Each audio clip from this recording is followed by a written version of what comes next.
Right, so there's been quite a bit of social media interest.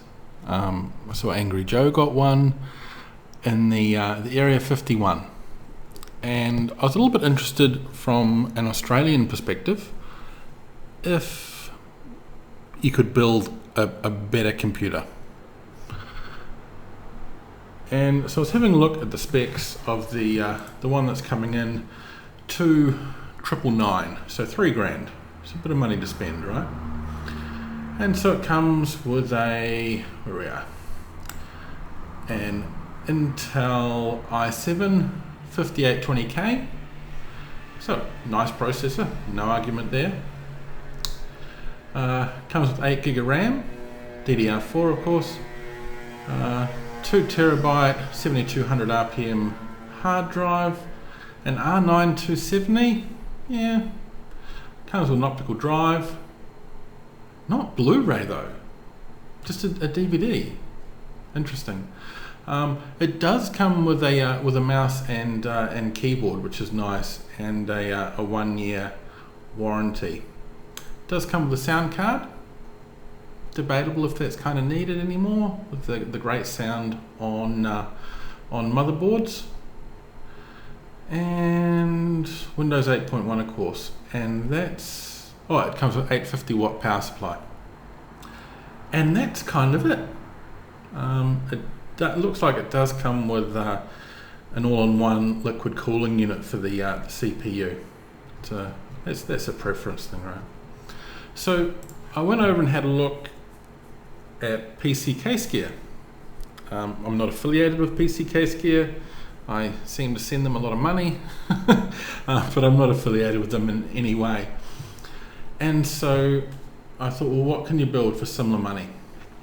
So the same processor, the i7 5820K, got an Asus X99 Pro motherboard, so arguably a much better motherboard than is in the 51. I put 16 gigabytes of DDR4 G-Skill ripjaws in there, so twice as much RAM as what they're offering. A Corsair HX850i, so that's a 80 plus platinum, 850 watt power supply. I think that one comes with a 7-year warranty, so it's pretty good. In terms of the case, we've got a Fractal Define R5, so that's getting some really positive reviews. The Fractals usually do.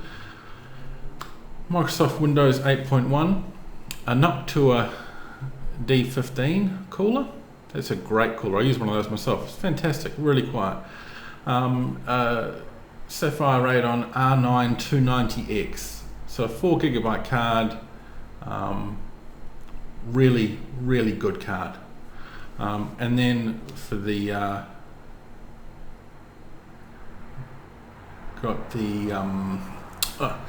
the Razer Mamba.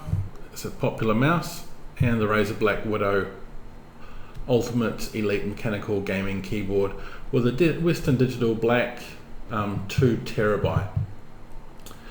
And that's the build. So that came in at $2,967, so a couple of dollars below, although truth be told the Alienware does include delivery, so delivery is going to be dependent on where you live.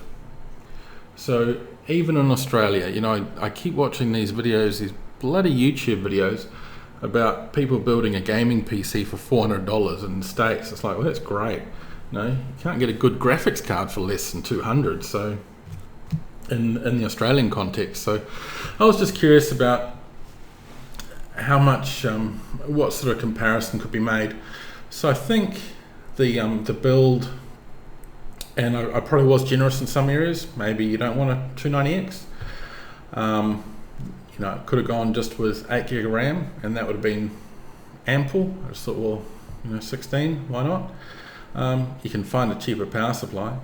You can find a cheaper case. You can certainly find a cheaper cooler. But the Noctua is fantastic.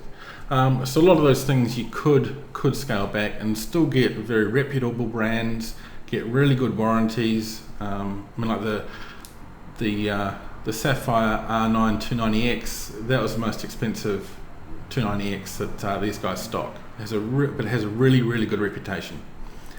So yeah, even in the Australian context, you can build a better PC than what you can buy off the shelf.